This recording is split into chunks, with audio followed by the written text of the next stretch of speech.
अगर ये मनहूस लड़की तुम्हारे घर में होती ना, तब मैं रखी है माजदा। तुमने जो समझना है ना समझ लो नरगिस। मैं तुम्हें क्यों सफाइयां पूछती तुमसे जब तुम्हारे घर में बर्बादी होती। कि जो कुछ भी हुआ है ना, ये सब कुछ तुमने सोच समझ कर के या उसके। ठीक कह रही हैं। जायदाद तो तब तुम्हारे नाम होगी ना जब उसके नाम होगी। पहले ये तो पता कर लो जायदाद है किसके नाम। माँ में मत रहना, मेरी अपनी बड़ी जायदादें हैं। तुम्हारे बाप का पता करता हूँ मैं। तुम्हारे बाप की जायदाद पे पड़ रहे हैं हम। ऐसी किसी खुश दुकानें भी थी। ये समझ में नहीं आ रहा कि अब मनाहिल का क्या होगा। समझदार, पढ़ी लिखी, सुलझी हुई लड़की है। का तो सिर्फ एक मामूली सा मकान है जिसका किराया आता है। बाबा की जायदाद की पूरी तफसील मौजूद है मेरे पास। बाबा के पास ना सिर्फ घर था बल्कि उसकी तो जिंदगी तबाह कर दी इन लोगों ने। हाँ करे कि उसकी जिंदगी तबाह, अपनी जिंदगी दोबारा शुरू कर सकती है। झूठ ना बोलना। उसे रिश्तों की क्या कमी बेटा। अच्छा हनान, एक बात सच सच बताओ, ये गाड़ी किसकी है? ड्रामा सीरियल पत्थर की नए आने वाली एपिसोड तो इंटरेस्टिंग होती चली जा रही है। यहाँ आहिस्ता आहिस्ता करके सारा पोल खुल चुका है ज़ैन की माँ का सबके आगे।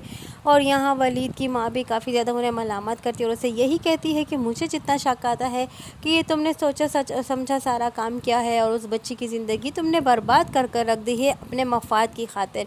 तुम्हें ऐसा नहीं करना चाहिए था। जिसे काफ़ी ज़्यादा गुस्सा आता है ज़ैन की माँ को और वो कह देती है कि मैंने सोचा समझा कोई काम नहीं किया हुआ, तुम जो समझती हो समझो, मुझे इससे कोई फ़र्क नहीं पड़ता। वलीद की माँ भी जान चुकी है कि ज़ैन की माँ बहुत ही ज़्यादा शातिर दिमाग इंसान है और वो अपने मफाद की खातिर कुछ भी कर सकती है और वो मनाहिल जैसी लड़की की ज़िंदगी को भी बर्बाद कर चुकी है। हालांकि उसकी ज़िंदगी में एक ऐसे इंसान की ज़रूरत थी जो कि उसको संभाल पाए और वो सब कुछ नहीं कहते भी रहे मनाहिल को, लेकिन मनाहिल हरगिज़ ना मानी और फिर भी उसने ज़ैन के साथ शादी कर ली। आज उसका अंजाम उसने खुद ही भुगत लिया। लेकिन खैर मनाहिल के लिए स्टैंड ज़रूर लेंगी वलीद की माँ, क्योंकि वलीद भी काफ़ी ज़्यादा परेशान और ज़ैन की माँ जानती वलीद की माँ और ज़ैन की माँ में आपस में काफ़ी ज़्यादा बहस मुबहसी हो जाती है। लेकिन खैर वलीद की माँ अब बेसहारा नहीं छोड़ने वाली मनाहिल को।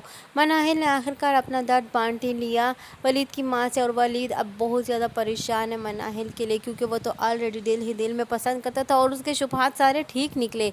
जो उसने सोचा था, जो उसका दिल गवाही देता था, आज मनाहिल वही सब कुछ भुगत रही है। यहाँ दूसरी जानिब हन्नान और उसकी माँ जो है एक नया मंसूबा बना रहे हैं जायदाद कब्ज़ा करने का ज़ारा की। और यहाँ ज़ारा को कुछ खबर नहीं कि उसके साथ क्या होने वाला है और हन्नान उसके साथ क्या गेम खेलता चला जा रहा है। हन्नान उसे अपने जाल में फंसाने के लिए मंसूबाबंदी करता जा रहा है, लेकिन यहाँ किसी हद तक ज़ारा को शक हो ही चुका है। यहाँ हन्नान की माँ हन्नान से कहती है कि पहले ये तो पता लगाओ कि जायदाद किसके नाम पर है, ज़ारा के नाम पर है या फिर उसकी माँ के नाम पर है। हम तभी जायदाद को अपने ज़ब्त कर सकेंगे कि ज़ारा जब वो जायदाद ज़ारा के नाम पर होगी। यहाँ दूसरी जानिब अब मनाहिल भी किसी सूरत लिहाज नहीं कर रही अपनी पुप्पो का, क्योंकि उसकी पुप्पो ने जो उसके साथ किया और जो उसकी ज़िंदगी को बर्बाद कर लिया, अब मनाहिल खामोश बैठने वाली नहीं है।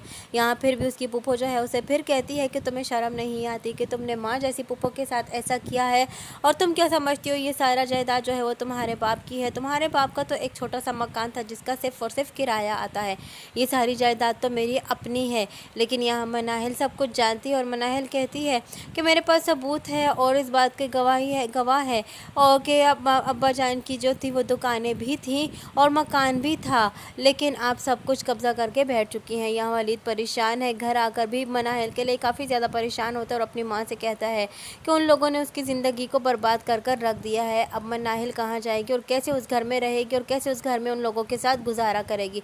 लेकिन यहाँ वलीद की माँ उसे तसल्ली देती है और उसे यही कहती है कि वो बेसहारा नहीं है और ना ही उसके लिए कोई रिश्तों की कमी है, हम उसका साथ देंगे और उसके साथ कुछ भी गलत होने नहीं देंगे।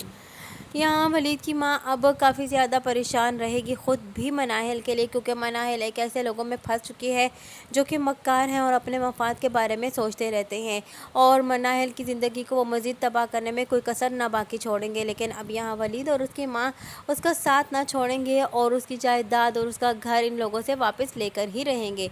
यहाँ दूसरी जानिब हन्नान जो है वो गाड़ियों में लेकर मनाहिल को घूमता फिरता है, लेकिन यहाँ मनाहिल जो है वो समझ चुकी है हन्नान के बारे में कि हन्नान के पास कुछ भी नहीं है। हन्नान तो सिर्फ़ और सिर्फ खाली हाथ है।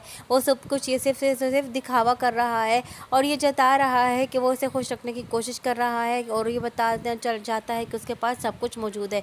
लेकिन यहाँ ज़ारा उसे पकड़ ही लेती है और उसे कह देती है कि मुझे सच सच बताओ कि ये गाड़ी किसकी है और मुझसे झूठ मत बोलना। लेकिन यहाँ हन्नान हक्का बक्का रह जाता है और वो ज़ारा का मुँह देखता रह जाता है और वो खामोश हो जाता है। लेकिन ज़ारा उसे कसम देती है और उसे यही कहती है कि देखो मुझे सब कुछ सच सच बताना, मुझसे कुछ भी मत छुपाना और मुझसे झूठ मत बोलना।